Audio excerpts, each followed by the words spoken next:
The following podcast has been rated PGN. Parental guidance is neglected. Boy, it's been a long time since we've had a little father-son chat. I am your father.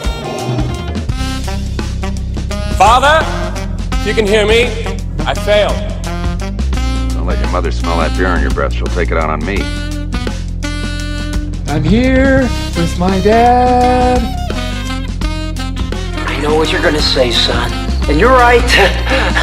You're right. Who is your daddy and what does he do? I've abandoned my boy! Hey everybody, how's it going? Welcome back to Parental Guidance Neglected. Whoa, what was that? That was you loud in my ears. I think I got to bring my volume down. I literally that's on you. My I volume didn't is say it wasn't. A-okay We did our pre-show check and you just blew me out of the water. Okay, I'm bringing the volume down on my end. Take it down. Hey, what are they listening to, buddy? This is Parental Guidance Neglected. I'm Jackson Burns. I'm as Regan always, Burns. With my father, Regan Burns. Regan there Burns. You have it. Talking about movies and the likes. And whatever else comes up. Father-son show. What other... One day we're going to Google it. Have you Googled it at any point to see, like, I wonder what other father... There has to be probably... There's probably 80 million, but maybe not. Maybe we're the only father-son I told you, podcast. I know of, like, through just the great... There is a father-son music podcast where they listen to music together live. And talk about albums and share albums with each other. Called Turning the Tables. And the thing with that show is that the dad is awesome, and he tells the best stories, and he always has so much commentary, and the son is kind of just a dead fish and doesn't really say much. At first, kind of like this podcast, but the reverse.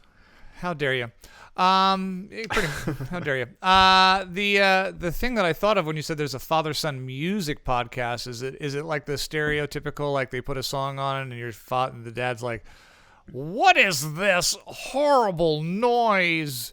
And, no, it's not. He's pretty hip. I guess I would say, like, he really does, like, take his time to appreciate the music. Okay. Yeah.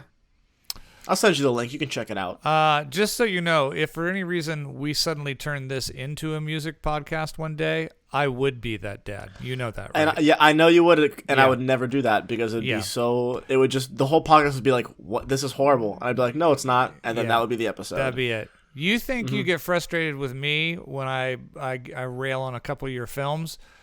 You know how I feel about the majority of your discography. Yeah.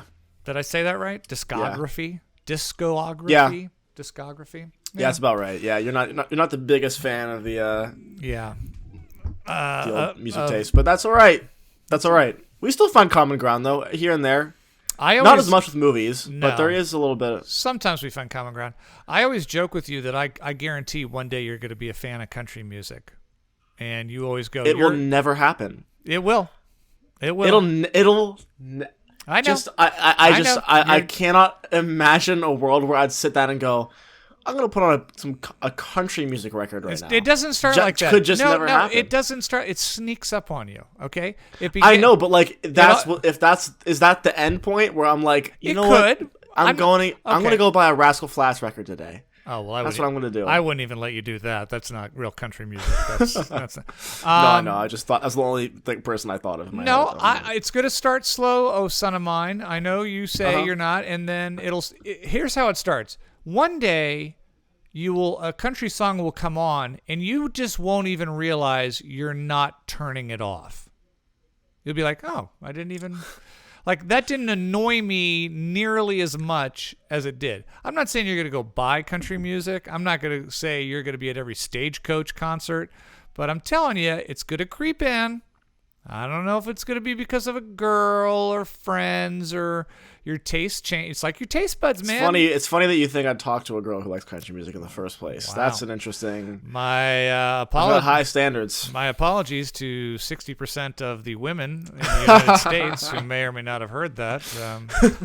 I don't feel the way. Look, I'm not a huge country fan either. How many times have you seen me buy country music? I don't think I ever have. No, but I've come to appreciate some of it, and every once in a while, I am in that mood for certain country songs. Not all of it, though. I'm not a I'll never buy in completely. But you all are not. You all are not here to hear about country music. You all are here to find out why my son is so desperately trying to grow a beard. And the second you said desperately, I was like, I know what you're gonna say. I just knew that was coming. You knew that was coming? Is it weird for you to see me with facial hair? Is that weird for you at all? It's weird for me to realize just how light it is and how I thought it's really red. It's really red. Yeah, it's a different shade. I mean but that's just the way it is. I mean, my beard now is mostly gray. But I don't know if mine was ever reddish the way yours is. Maybe.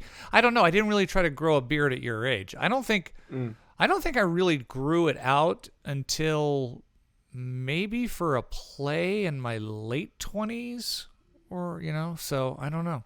Yeah, you're a ginger. You're a ginger chin. Is there a name for that? Ginger chin? You're a gingerbread chin or what? I mean, I don't know. Yeah, I don't know. I'll have to sit on that. I'll think of something clever. How are the ladies responding to it? That's what's most important. Do you see the head snapping? My girlfriend was the one that said she said I should do it. Oh, really? She was like, you should try growing out your facial hair. Because there was like one day where I didn't shave, and she was like, I think you should try growing it out. Okay, like, all right. What would be the limit on? Let's say you continue to do this and you don't have to do it. You for some reason take it off a week later. Let's say you stick with this for a bit because you're what? You're a week in, 2 weeks in. How? Like a week. A week. I think less than a week. Maybe a little bit less than a week. Okay. What would be the maximum length that you would let it grow out? Are you going to go full on hillbilly?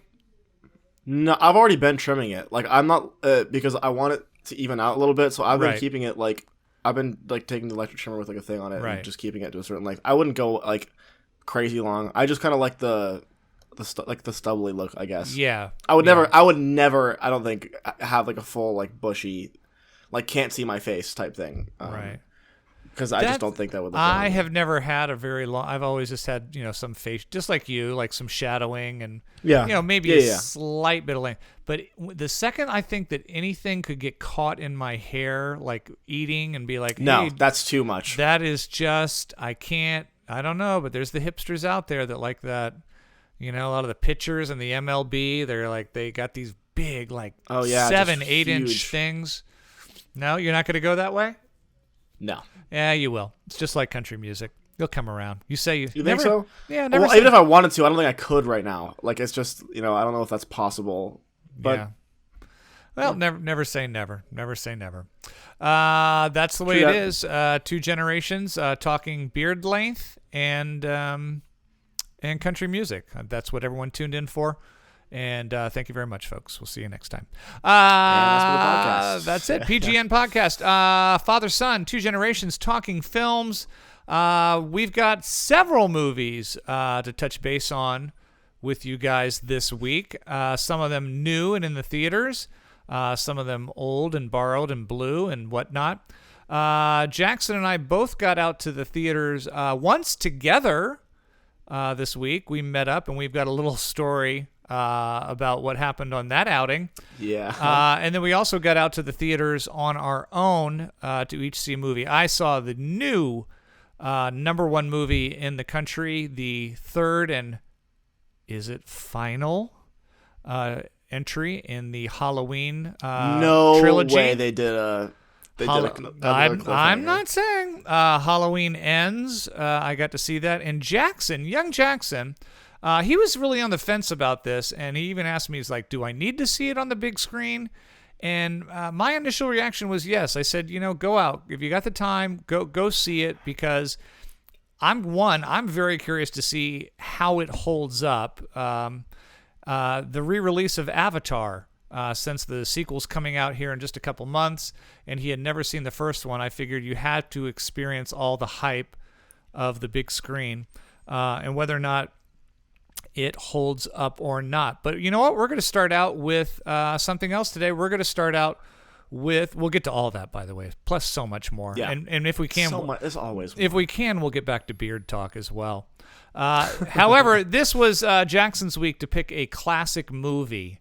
A classic film for us to watch. It's one of the things we do monthly here at the PGN Podcast.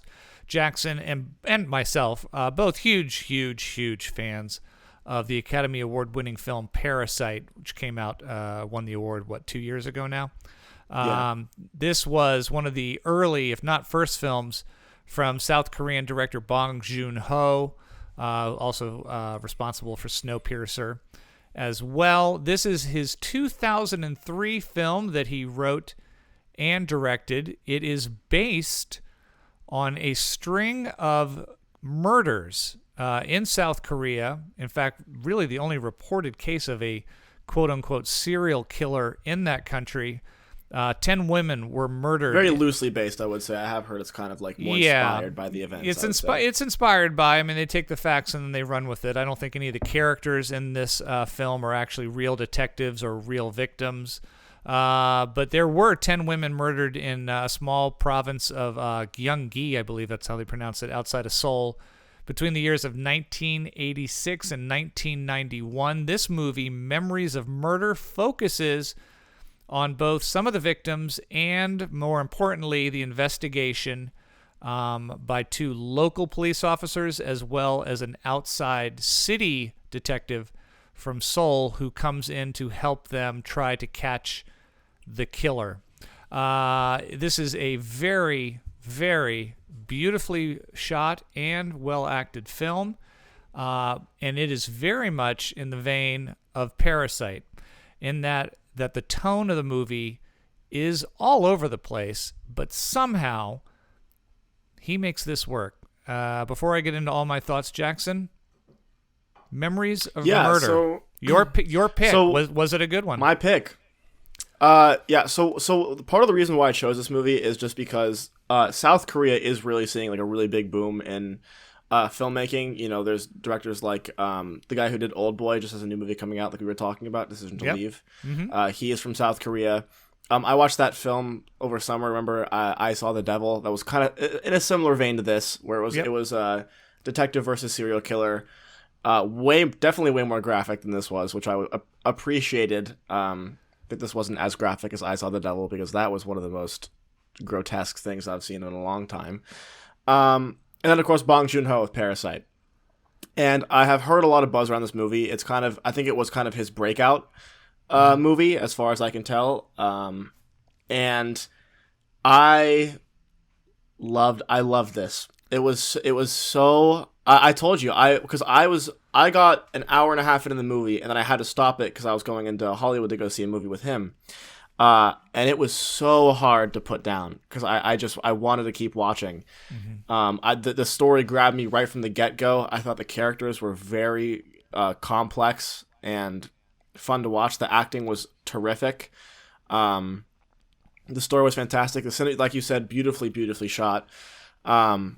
This was just overall a really great movie. I'm not going to spoil anything, but I really did love the ending. I thought it was fitting. It was real. And yeah, I can see why this put Bong Joon-ho on the map. And I can also see, like you said, I can see almost little plants of where Parasite might have grown out of. Little moments where I just caught glimpses of that movie, which I do have to see again because I have only seen it once, and definitely warrants a rewatch for sure. Parasite was a weird movie in that there were times where it was laugh-out funny and then shockingly disturbing and then emotionally moving. And I could probably say the same thing about Memories of Murder. I think my only hesitation to rank this film a little bit higher is that, look, somehow he makes that all work, but this is a really dark subject matter. These women are brutally raped and murdered. The victim shots are very graphic. So it was a little bit jarring at times to see almost the screwball comedy of the 2 local detectives superimposed with, them looking over the body of a corpse of a young girl who had been, tied up and gagged and tortured. It works, but it's not as smooth and as effortless as it is with Parasite. I appreciate him. I mean, look, there's a lot of political commentary in here as well. I'm not 100% sure of everything they're saying with that because I'm not familiar with the history of South Korea, and there's some scenes of protesting in the streets, and I can't say, oh, that was the time of, the revolts having to do with whatever. But that obviously plays a little bit of a part in the film as a kind of a backdrop. But mostly this is a crime thriller. And sometimes for it to take a slightly comedic twist, I won't say it wasn't entertaining. I won't say it didn't work. It just felt a little, not off-putting, but almost out of place. There was a couple times where I thought, this is not really the time to go to comedy. With that said, this is still a really, really good film. I really did like Song Kang Ho, the actor that he uses all the time. I think that's it is. I just pulled it up. I think it's Song Kang Ho. He was in he's in Parasite as well. He's got a tough job here because he really does kind of flip back and forth between sometimes some very dramatic, heavy moments, and then the next thing you know, he's kind of with his screwball partner who's trying to kick everybody, karate style. Which it's a tough thing to pull off, and he does. It's a really good murder mystery. For those who are hoping for a lot of loose ends tied up at the end, I'm going to let you know right now. That's not the style of the director, and it's unfortunately not the outcome of this story. I don't want to spoil too much, but I will say that this film did come back into discussion about 3 years ago due to some last-minute evidence for the real actual crimes that took place. Yeah, so that's wild. I'll talk with you that off air because I don't want to spoil it if there is some fans out there who decide it. But it's a unsolved crime that may or may not still be unsolved, but with new information. So, Memories of Murder. It's a 2003 film. It's Jackson's pick, and I would say, out of all the films that Jackson has picked since we started this podcast, this is my favorite so far. I'll take it. I'll take it. That's not a bad take. This is his best one so far. I enjoyed it immensely. Because of the tone being a little off at times, I can't quite go to the top of the pyramid, but it earns for me a very, very solid B+. Okay, yeah. Before I give my rating, I would just like to say, I think, and this could have just been because I did watch I've Seen the Devil, which is made by, I guess, one of Bong Joon-ho's contemporaries. That was extremely graphic with their murder scenes. I did appreciate, to some extent, his holding back on that. The way that he dealt with, I think, a lot of those shots was, I think he held back more than he could have. He could have done more. There could have been definitely more graphic showing of the killings. Yeah, the aftermaths. There was a lot of close-up shots where you couldn't see faces or body parts, and more of just I don't think any of the murder. I don't think any of the murders were actually depicted. I don't think we ever saw. No, the only depiction was the one unsuccessful one. Yeah, what was shown briefly. Right. But the aftermaths were I felt done very respectfully. Yeah. And I really did appreciate that. And so Memories of Murder for me is going to get a 9 out of 10.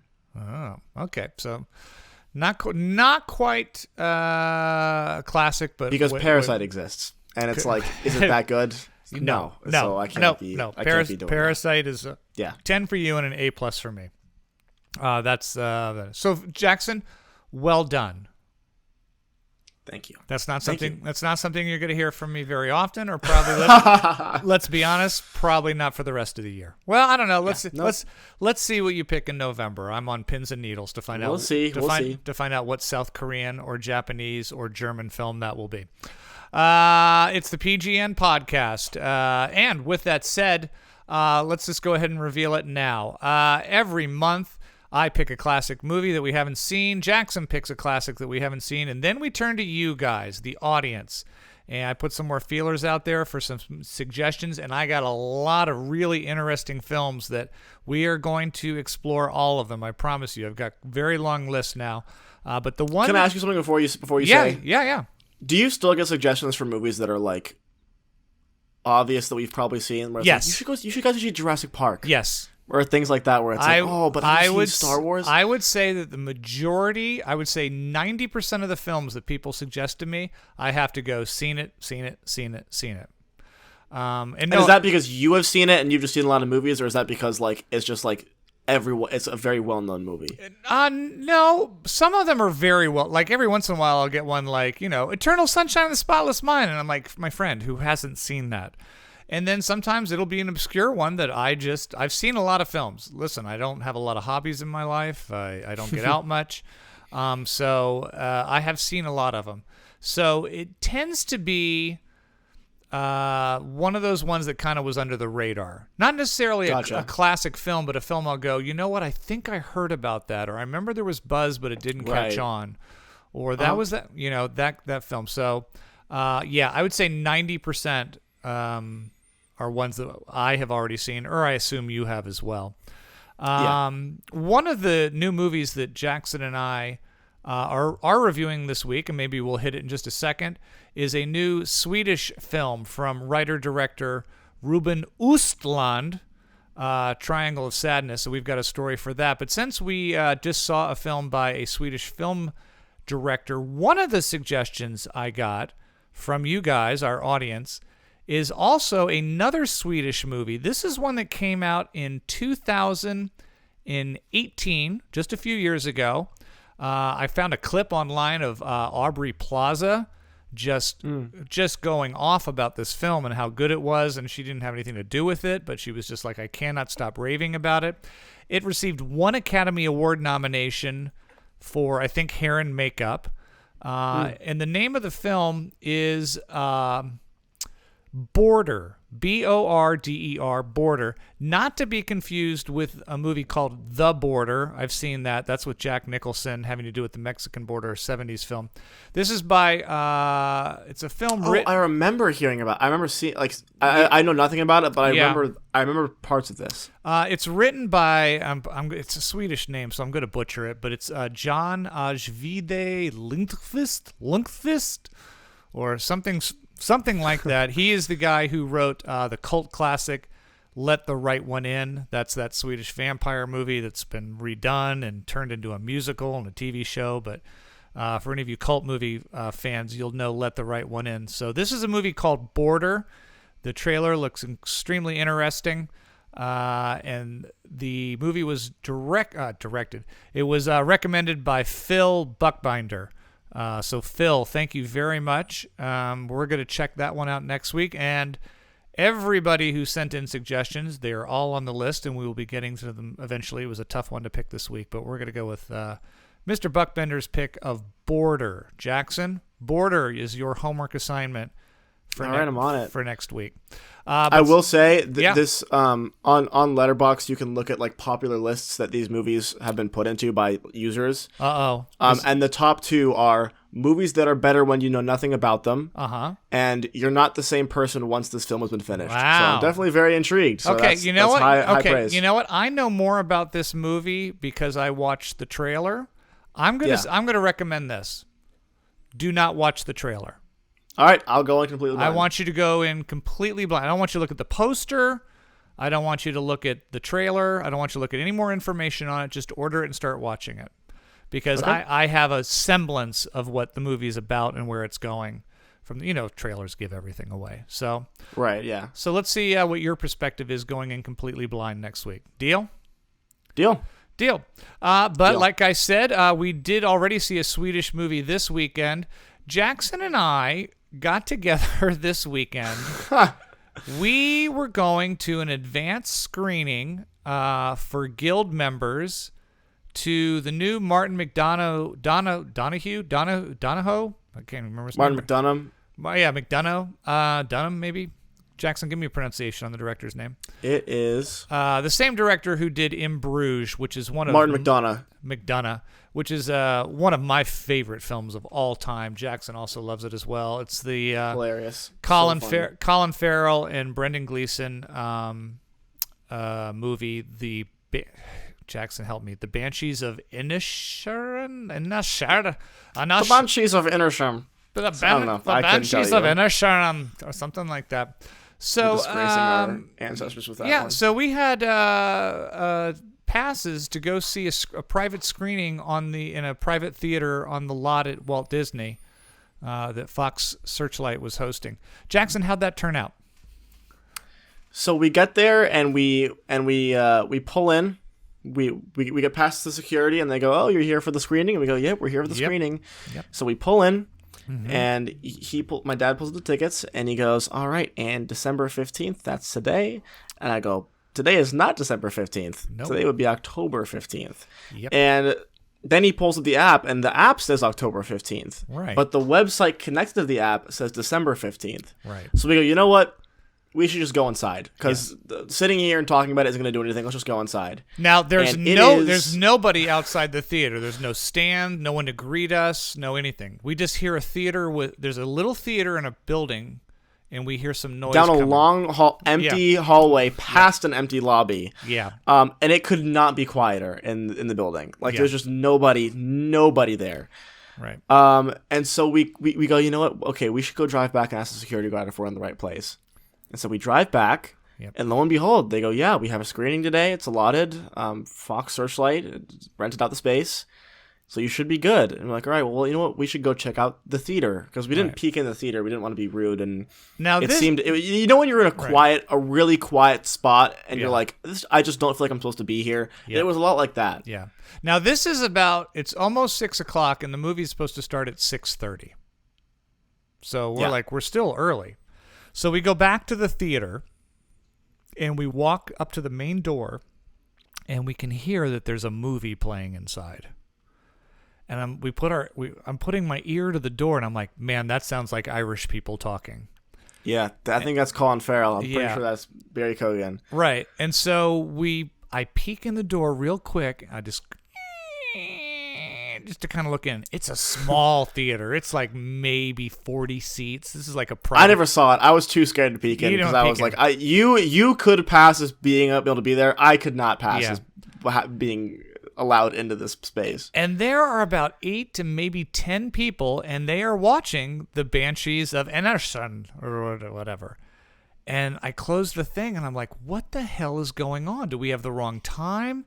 It doesn't seem like it just started, and we had just been there. It's like because you can kind of tell when a movie just starts but this was in it, it was in the movie, right. So then what did we do? We went back to the security guard again. We've driven there like 3 times. We went back to the security guard again. We're like, they're showing the movie, and she's like, "Oh my gosh, I don't know what's going on." And then a couple pulls up, and they're like, "Are you here for Banshees?" And we're like, "Yeah, we're here for Banshees." And like, "All right, well, we're gonna go in and see if we can find someone to figure out if we can maybe sneak in or just see what's going on or alert them that they have the wrong time." Yeah, we thought maybe there'd been maybe there's a second screening, like maybe they're showing it again, or we didn't know. Because we hadn't seen the movie, so we didn't know if it was it's almost over and then we're having the second one for Searchlight. Right. So we get in there and there's a little door, what do you call it? Like doorbell. There's a doorbell for the ring projectionist. For the projectionist. Yeah. So and we're like, "Oh my god, should we do it?" And finally, he's like, "I guess we should." And so he pushes the doorbell, and the guy comes out, and he's like, "Hey, can I help you guys?" And we're like, "Yeah, we're here for the Banshee screening, I think." Yeah. And so he's like, "Oh, you know what? I don't know anything about this. Let me go get I guess there's someone inside who is running the screening." Yeah. So he pulls out this girl, and we're like, "Yeah, here are the tickets. What's going on?" And she was like, "Yeah, we have a private showing that started at 6." No, 5. 5. Or 5. Sorry, 5. And like, "Oh, that's so weird." And she's like, "Yeah, what do you want me to do?" What do you want me to do about it? We're like, "Nothing. We just are confused." Yeah. I'm sorry. I love the fact that she was like, "Yeah, this is a private screening." Like, duh. How do you think we got on the Disney lot? She's talking to us like we're like customers at an AMC theater. Yeah, going, "Hey, can we come and see this movie?" I'm like, "Ma'am, we're on a studio lot here. We know it's a private screening. Our name was on a list. We got past security. We didn't sneak on just in hopes that Banshees might have been playing for us." I mean, don't forget, in fact, this is a completely desolate weekend on a studio lot. There's nobody anywhere. Nothing going on. Yeah. So we did not get to see the Banshees of Inisherin.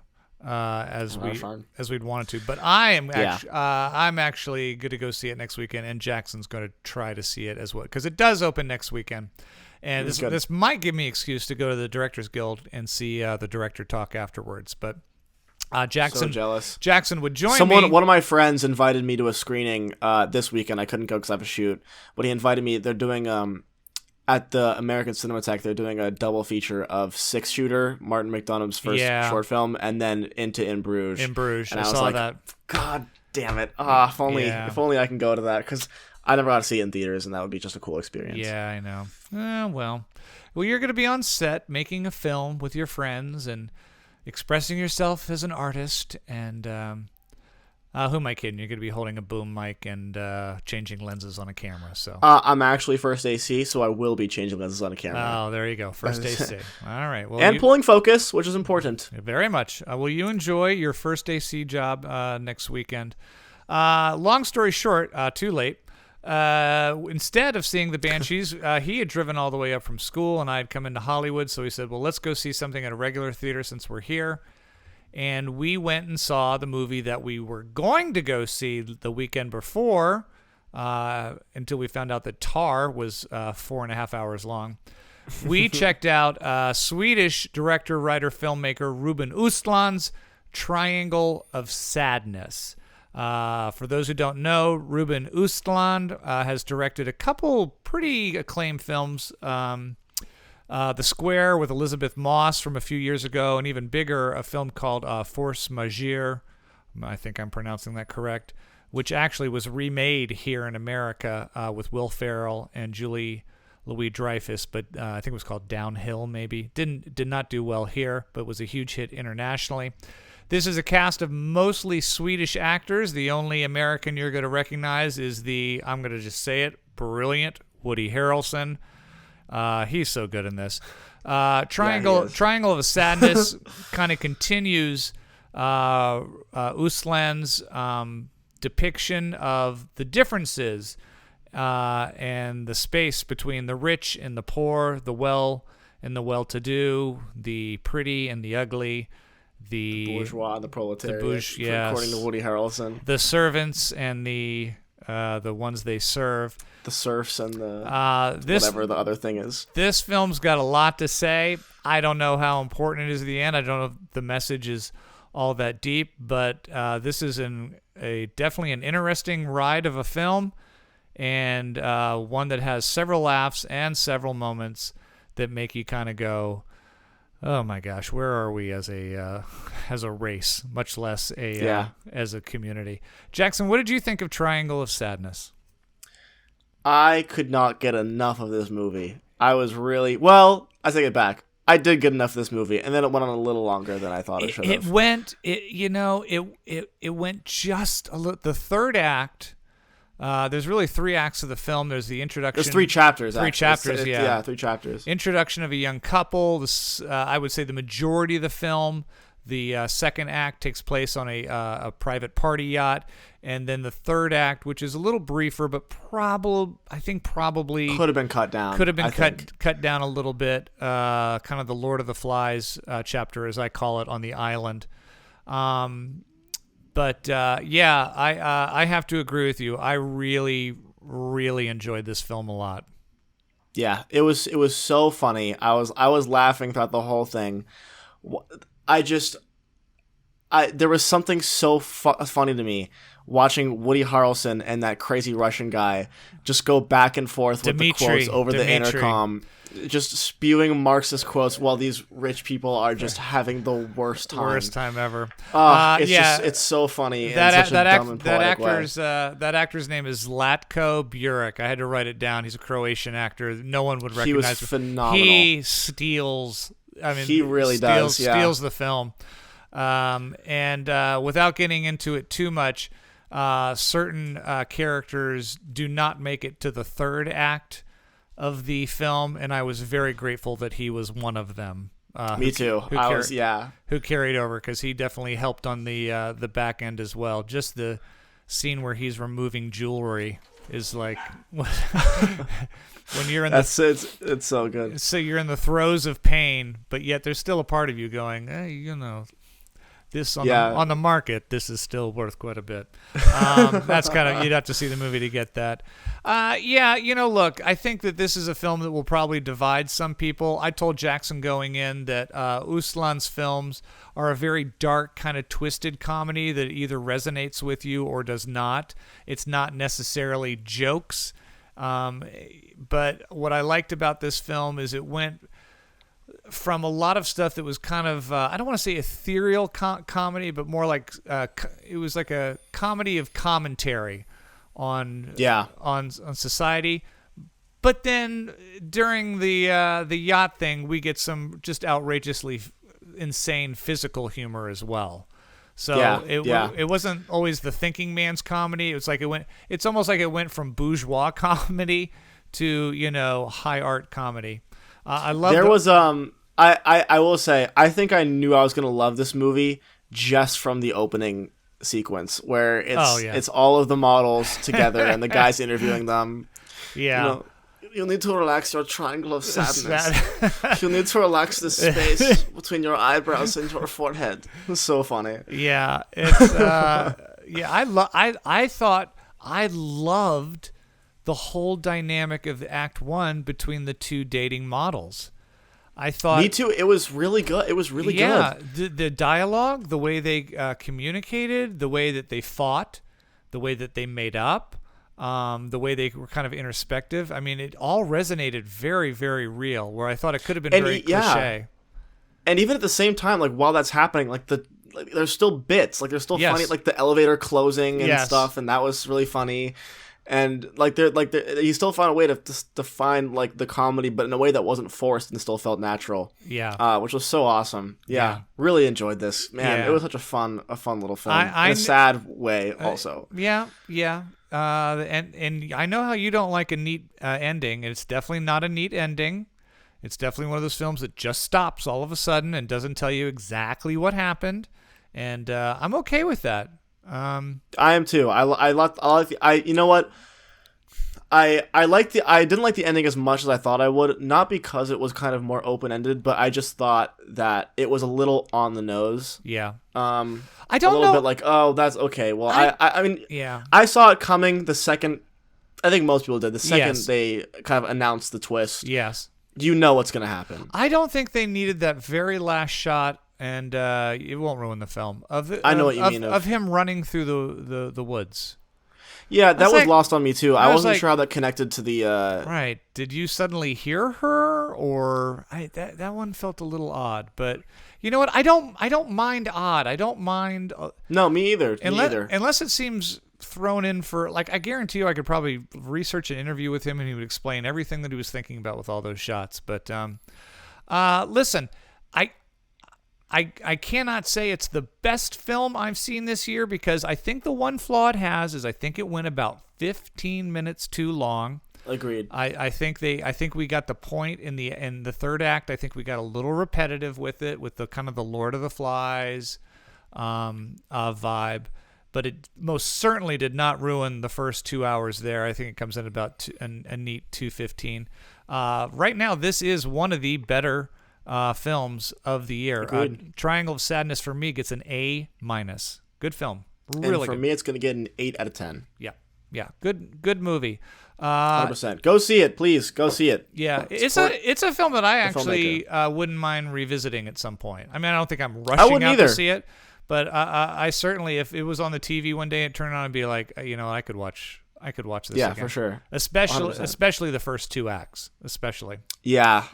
Everything with Woody Harrelson, I could rewatch in a heartbeat, because he was just so funny. Yeah, and just to have an American captain on that boat with all those foreigners really was so fitting. And you know what was so good too was the just one thing.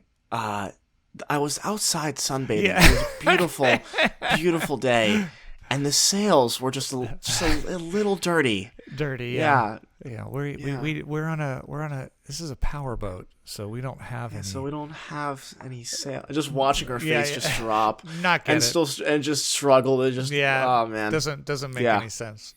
If you like the weird and you like the offbeat, This is hunt it down. It's only playing in a few cities. I may or may not open wider, but find it. It is well worth it. That's your smaller film for the week. But Jackson and I went and saw 2 blockbusters. Jackson saw a blockbuster from 10 years ago. The blockbuster. The highest grossing film of all time. Even though Top Gun Maverick's trying to chase it down, Cameron said re-release this one so we can keep our lead. Yeah. At just under 800 million worldwide. This is the second time they've done this, by the way, because even when Avengers Endgame was about to surpass it, they were like, put it back out. Yep. People will see it, and they did, and it stayed kept its number 1 spot. He's not going to give up his title. You saw it in 3D, right? Not IMAX. Saw it in 3D. I saw it at a really weird time. It was the only time I could see it because it was the last day it was showing near me. And so I went by myself to see it, and I was the only person in my theater, and it was awesome. It was awesome being. I was just like, no one to bother me. I don't have to worry about talking. I can eat. Best. I can rustle my little pack of M&Ms and not worry about bothering anyone else. I love when you get a theater empty to yourself. It's so nice. It is really nice. Yep. Okay. Does it hold? Okay, so here's the thing, Jackson. You're coming with fresh eyes. Let's remind our audience. Yes. You have never seen Avatar before. Anyone probably 10 years older than you, and maybe some people your age too may have seen it on DVD or something. But most people of your age don't remember just how much of a groundbreaking film this was. Yeah. What'd you think? Does it hold up? Technologically, absolutely. It is just as stunning and breathtaking. I mean, it doesn't feel fake. It feels real, which is so impressive. And I know people always give James Cameron credit for that, but I'm not going to. It is the VFX team, and I give them all of my credit, especially after the way that he treated them. The movie comes even without. I don't know if I can say that for sure, but even without the knowledge that it was the highest grossing movie of all time and that it is kind of this big behemoth, right? The movie itself feels crowded and in this air of pretension in a way, like it knows what it is, you know. As I was watching it, I was kind of like, this just feels like showy, and in a way that doesn't necessarily aid the story, and that was the biggest issue, was the story, because there was definitely, I mean, the main villain is a caricature.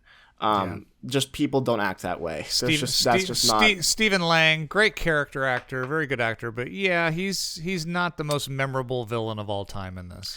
Yeah, it just felt, you know, he had one layer, and he was a one-dimensional character, and his layer was that he just wanted to be an army man and serve his country in the worst way. I didn't dislike this. Yeah. I did like it. It is long. It is very long. I was rooting for the main character. I did find myself rooting for the main character for sure. I thought that I think it's always impressive when actors can do a good job of acting with nothing, because, you know, they're just sitting there in those mocap suits the whole time, and that had to be really difficult. Yeah. Especially when you're playing huge creatures looking down on humans. I don't even know how you can get in that mind space. What are they called again? The Danabi or the Danubi or Navi? Navi. That's it. Yeah. I can't prove this. I have no evidence to back it up. Okay. I think James Cameron wants to have sex with the Navi. I would agree with that wholeheartedly. I think he wants to have. There's nothing to back that up. That's what I think. I think he wants to have sex with Zoe Saldana dressed up as a Navi. Yes, I agree. I agree too. Yeah. Well, Jackson, one of the biggest criticisms of Avatar when it came out is that people were getting lost in the technicality of the film and how amazing it looked and the VFX that we hadn't seen yet. But then everyone would go, but what about the story? And then everyone would go, oh, yeah, it's fine. Or more of the criticism was that was Pocahontas. You guys pretty much just told the story of John Smith coming into an Indian tribe and becoming one of them and being the only one on their side and their protector as the big bad, colonists came in to take over their land. And, there's a little bit of this whole, the trees and the climate thing that it just felt, It felt like Cameron had put every bit of energy and creativity into what we are seeing visually, but the story felt really paper thin. That was, agree. That was the big criticism. I mean, the movie does end. I mean, there is like a big like. Look, it's Avatar. It's the most. I don't really care about spoiling it. It's the most. No. They have the big fight scene, and everyone kind of makes up. But then on the way out, one of the Americans goes, "It's not over, right?" Right. And they do like a little like, "Yeah," but I just didn't feel like this. Like, I left being like, does this really need 4 more movies? Is it getting 4? I thought it was 2 more movies. Is it 4 I'm pretty more? sure they were signed on for 5 total. I can check that though. Man, I gotta be honest with you. I'm not so interested. 4 forthcoming Avatar films. Good Lord. I'm not as interested to see how this second film does over the holidays. Which I will see, and I'm somewhat interested, but I'm really interested to see how well it does. Like, I am too. Like, I really am. All these years, all the millions of dollars, all the location nightmare stories we've heard, and all of the people that have come and gone from this project, is it going to make its money back? I mean, that's a really great point. I hadn't thought of it like that. I mean, here's the thing. Know. If this movie makes $200 million, the sequel, let's say it's the number 1 movie for 5, 6, 7 weeks. It makes just shy of $300 million. And then, then it kind of fades out and that's it.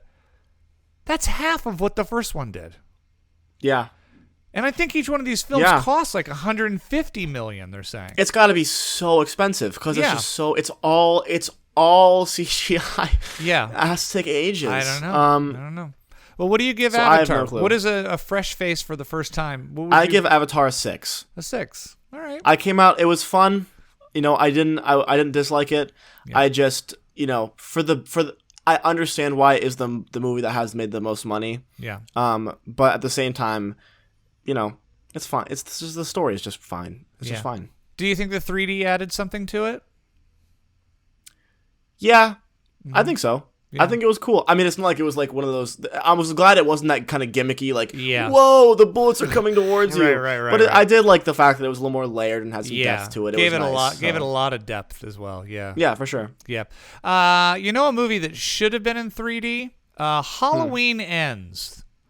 Well, it's the third one, right? So you go Halloween 3. Halloween 3D. Yeah. Did they do a Halloween 3D? No, they did a Jaws 3D. I know the third Jaws 3D, movie was 3D. They did a Friday the 13th in 3D. That third one was 3D. No, I don't think they did they didn't do a Halloween in 3D. Been cool if they did though. I went. It couldn't hurt it. Trust me, it needed something. David Gordon Green and producer Danny McBride revised the Halloween franchise a few years ago with, I think, the really excellent reboot simply entitled Halloween with Jamie Lee Curtis, where they pretty much ignored every single movie that came after the first one and picked up the story. Thank God they did, because I don't think anyone wanted another addition to that. It wouldn't make, there's been so many, it wouldn't have made sense. So really revitalized the franchise, or so I thought, with the first installment of Halloween just a few years ago and the return of Jamie Lee Curtis as Laurie Strode. And then the wheels really went off the bus with the second one, Halloween Kills, which was not only one of the worst films of the year, it was easily the worst film of the entire franchise. So the question is, would they redeem themselves with this supposedly third and final Halloween Ends? And the answer is not really. Is this as bad? Yeah. No is this as bad as Halloween Kills? No, but just barely not as bad. And the weird thing about this one, Jackson, is that it takes a really... Look, hats off for trying something new, but this is a very weird and different Michael Myers film. You don't even really get Michael Myers until about halfway through the film. What? Yeah. Why? The first half. What was the bit? The first half involves a young man who is dating Laurie Strode's granddaughter, Jamie Lee Curtis's daughter, who is, without spoiling the opening or what, he is led to believe himself, and the city believes that he may in fact be a killer. And let's just say he may or may not. This was the first Halloween movie where you could technically say there were two Michaels. It was kind of a train wreck. We got a little bit into does evil lie within all of us, and can it be awoken if the circumstances are correct? Not the philosophical commentary. Yeah, at first I thought this might be a possession thing, but then it turned out no. Michael just awoke the evil within someone else, and there is a couple of fun sequences in the final 20 minutes of the movie when Jamie Lee Curtis finally does get to go face to face with Michael Myers, and you can't help but kind of, go, she's still a badass. That was the big problem with Halloween Kills. I mean, besides a lot of other things, but the biggest one is there was no Jamie Lee Curtis. She was in a hospital the entire movie going, what's going on out there? So at least they took the reins off her, and she gets to be a badass and face off with Michael one last time. Will there be a sequel, Jackson? So I'm gonna say this. How much you have $100? Yeah. How much of your $100 will you bet that they left the door open for a sequel? Like there was a scene or a shot or something that said, "Oh, this is not over. Michael is still alive." You would bet $100 on that. I would bet $100. You, my friend, would lose. This is the final Halloween. At least unless they reboot it and decide to tell the story over. But this chain, spoiler alert, I'm not going to tell you what happens to Michael. I'm not going to tell you what happens to Jamie Lee. But it would be pretty far-fetched to find any way to reboot this chapter of Halloween. So it is, in fact, thank God, over. Halloween Kills got an F. Halloween Ends gets a D-. It's just barely so better. Interesting to me because I have not seen Halloween Kills or Halloween Ends, but the first one was pretty damn good. I remember being like, wow, that was and you know why? Because it was scary, but it felt grounded. Right. It wasn't this ridiculous, cartoonish, revival status stuff. It took itself seriously enough. To make a good movie. And I feel like, at least from the trailers, it feels like they just abandoned that after the first one and went back to the old kitschy, gore-fest kill crap. This is a confusing mess having to do with this kid and it's very odd. Yeah. Before we wrap things up here on the PGN, I would be remiss if I didn't do Jackson's Pretentious Art House Corner. Burns, did you see anything this week before we sign off to our friends? I saw 3 things that I want to talk about. Oh my God, I'm sorry. 2 of them Ladies and gentlemen, we have 20 more minutes of film talk here. Quickly, I'll start what with are they? rewatches. Go ahead. I rewatched The Lobster with my girlfriend because she wanted to see it. Colin Farrell, right? Yeah. And she hated it, right? Your girlfriend hated it. No, she liked it a lot. No, she wanted to watch it. It was her idea to watch it. Right, but she pretended she liked it because she knows how much you like it. Trust me, if she didn't like it, she would tell me because she's very outspoken when I show her things she doesn't like. But she liked it. She liked Dogtooth more. Okay, though. Well, just let her know that she lost a few points with me. She'll have to make them. Okay, interesting. Okay. The Lobster, and I loved it because I do.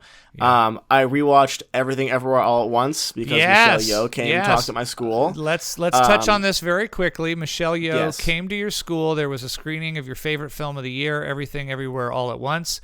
And she spoke afterwards. What were the highlights of the event? Obviously, getting to watch the movie again, a highlight for me because it just never loses its charm for me. What time? I cried like a little girl again. How many times have you seen it now? This is my 6th time seeing it. 6th time. Yeah. Oh my God. 6 times. My son has a problem. Everybody. Yeah. But yeah, and then she came and talked afterwards, and it was fantastic. She had a lot of great stories. How's she holding up? She look good. She's got to be in her 60s. Yeah, now. she looks. No, she seems like she's doing fantastic. Yeah, she beautiful, looks great. beautiful actress. Yeah, absolutely, and just very, very sweet, very grounded, very interactive with the crowd, which is always nice. Gotcha. I really regretted not having seen more of her stuff watching her talk though, because there was a lot of stuff where I was like, oh man, I haven't seen anything else she's done. Not even Crouching Tiger or Crazy Rich Asians, like her bigger films. Crazy Rich Asians you could never see and you're gonna be fine. But yeah, I know that's not my thing. But I do need to see Crouching Tiger. Yeah, you do need to see Crouching Tiger.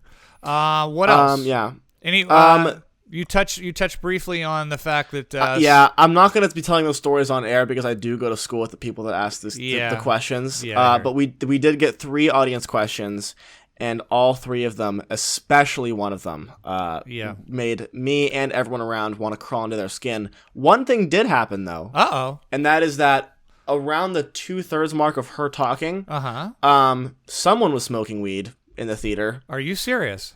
Yeah, I could just all of a sudden everyone just went, "There's someone smoking what the?" weed. And you can see the dean of my college kind of perk up and grab one of the security people and be like, "What the heck is going on?" And so for the rest of them, they had people around the edge of the thing. I mean, Michelle didn't notice. At least I don't think. Right. And the moderator didn't say anything. But there was like a 5-minute period where everyone was like, "What the hell just happened?" Like it smells loud in here. It's weird. And they never found who it was. It must have been a vape pen full of. It had to have been something like that, or maybe something went off in someone's backpack, or a container was opened because it just reeked of pot. Yeah, for like a good 5 minutes.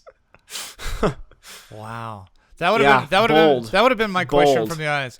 Excuse me, Miss Yao. Are you as baked as I am right now? Listen, I don't know if you smell it, but me and my friends are lighting up right now. If you want to get in on this, yeah. No, but that was strange. That's. I wonder if there's going to be some kind of notice of that, like for future reference. No drugs are allowed at screenings on campus. I wouldn't be surprised. I'm praying that after this masterclass, they realize that they need to go back to moderating the questions before they're asked. Yes. Because this one was. I really don't. I can't get into it, but it was really bad. Yeah, like it was bad. I hate when they open up the floor to questions. I hate it when they do it at every screen. They don't do hardly. They hardly do it in real Hollywood anymore. It's almost or if they do audience questions, it's preset ones. Like That's what I mean. Like I would prefer. I just want pre-screened questions so I can get the good shit done. But that was my Michelle Yeoh experience. All right. Well, you should put that in the suggestion box. And what was the other film you saw? The last one, last night I had a very brief 2-hour period where I can eat dinner and relax in my dorm because I've been busy. Yeah. And I had checked out. I'm trying to burn through the library DVDs that I've checked out. I checked out a movie called Kess directed by Ken Loach, another British movie. British, oh boy. So it was a really, really, really, really good, kind of feel good story, I guess, in a way. It was a little more happier than Daniel Blake was, so there was that. But it tells a story of a boy growing up in England, very poor, who gets bullied in school pretty roughly and has a hard home life, but he spends his free time training a hawk that he finds in the wild. It's kind of his passion that he gets to take home. And so it's about him kind of trying to find a way to escape from his life and pursue his passion. Really, really good movie. I give it really high marks. I wanted to give it a 10 so bad, but and this is on me because I did watch an older version of the movie. It has been remastered since then. The sound quality wasn't the best, and the accents were very thick, so I did have trouble understanding them sometimes. Little Pinky Blinders there with yeah, it was a little. It was very, very, very British. But regardless of that, it's a 9 out of 10 movie. It was so good. It was really, really great. And then what was the other? Oh, yeah, The Lobster I'd give an 8, and Everything Everywhere All at Once is going to get a 10 because of course it is. Yeah, it's look perfect. at that. Look at that. That's Jackson's Pretentious art film corner. We always check in every week to make sure he's seen something you've never heard of, will never watch, but that he gives either a 9.5 or a 10. That's the way it always seems to work on the. That's the way it goes. Corner. That is the way it goes. I'm just so good at picking movies. I know. It's the Parental Guidance Neglected podcast with your host, Jackson Burns. You can follow him on Twitter and TikTok and Instagram at Jackson N. Burns. And I'm over there on the Instagram at Regan.Burns. You got to change that graphic on our thing. You still haven't put the dot on my thing. It still just says at Regan Burns. I have. I put the dot on. What are you talking about? I'm gonna. You better double check. I don't think it's there. But I'm gonna double check right now. Yeah, but more importantly, make sure to check us out on YouTube, subscribe, and like our channel, and follow us on TikTok and Instagram as well. Our PGN podcast platforms there. Hopefully, we'll start putting up some more stuff as soon as. Well, look, we're very busy. Okay. You know what? I updated it on the old one, but I think Jake made it. Yeah, well, Jake fucked up. So tell Jake it's Jake, Regan.Burns. What did you do? I know. So people I'll shoot him a millions and millions of people have been trying to find me on Instagram, and they can't now. But now we'll put that dot back in there. Next week, we will be here back with all kinds of reviews. I don't know what. We got the Banshees of Inisherin, or how you ever pronounce that. Black Adam with Dwight the Johnson Rock guy. Dwight the Johnson Rock guy. Yeah, I like calling him the Johnson. That's a better middle name. The Johnson. You're the Johnson. That's good. I like that a lot. Dwayne the Johnson. Dwayne Rock, a.k.a. the Johnson. Black Adam opens next week. Maybe we'll go see that. Ticket to Paradise with Julia Roberts and George Clooney. No chance in hell we're seeing that, so enjoy. No way. I'm going to drag me to the I'm going to check out the South Korean movie Decision to Leave and make Jackson I want to see that so bad. Feel really I'm going to see jealous. if it's playing in an AMC near me, because I really do want to see that. I don't think it is. Also, there's a great movie out streaming right now called Catherine Called Birdie that's got a lot of Oscar buzz. I think it's on Amazon Prime or Netflix. We may check that out as well. We got a whole bunch of movies to choose from. We'll see as many as we can. And, of course, big thanks to Phil Buckbinder. We're going to check out this Swedish film called Border next week, which looks like it's going to... Very excited for that, Looks like it's going to blow our minds. So we have a lot to do next week. Start sending in those suggestions for horrible films, something you want to torture us with, and trivia, and our next top 10 list are coming in November. Soon. Yeah. Soon to a theater near you. All right. I think that's going to do it. We went way over. We try to make it a tight hour because I know that's all you can handle about Jackson's beard growth and our film talk. Fair enough. Fair enough. Until then, keep watching movies and keep reaching for the stars. Has that slogan been taken? I feel like that's been said by somebody. Maybe it even if it has been, I think we should steal it. You like that Stars one? now. Yeah, reach for the star. You know what? Yeah, that's actually something that it was true, and you don't know because you're a young man. Oh, I see. Yeah. That was a reference, and I just didn't get it. That's what the PGM podcast is. Lots of references from my gen. Now, you go ahead and do something that I wouldn't get. If I say reaching for the stars, and you don't know what that means, it's Casey Kasem, by the way, America's Top 40. Now, you throw out a slogan that I should know, like that's hip with your generation. Just the fact that's a good question. Just the fact I said hip, like that's a word that would still be used, is enough. Keep on rocking in the free world and doot-doodle-loot-doo. Keep on rocking in the free world. That's doot-doodle-loot-doo. Say it. Finish it. Doot-doodle-loot-doo. No, finish it. This is how we're going to end the podcast. This is important to me. Doot-doodle-loot-doo. Doot-doo. That one? Thank you. Oh, my God. See you next time. Love you, buddy. Love you, too.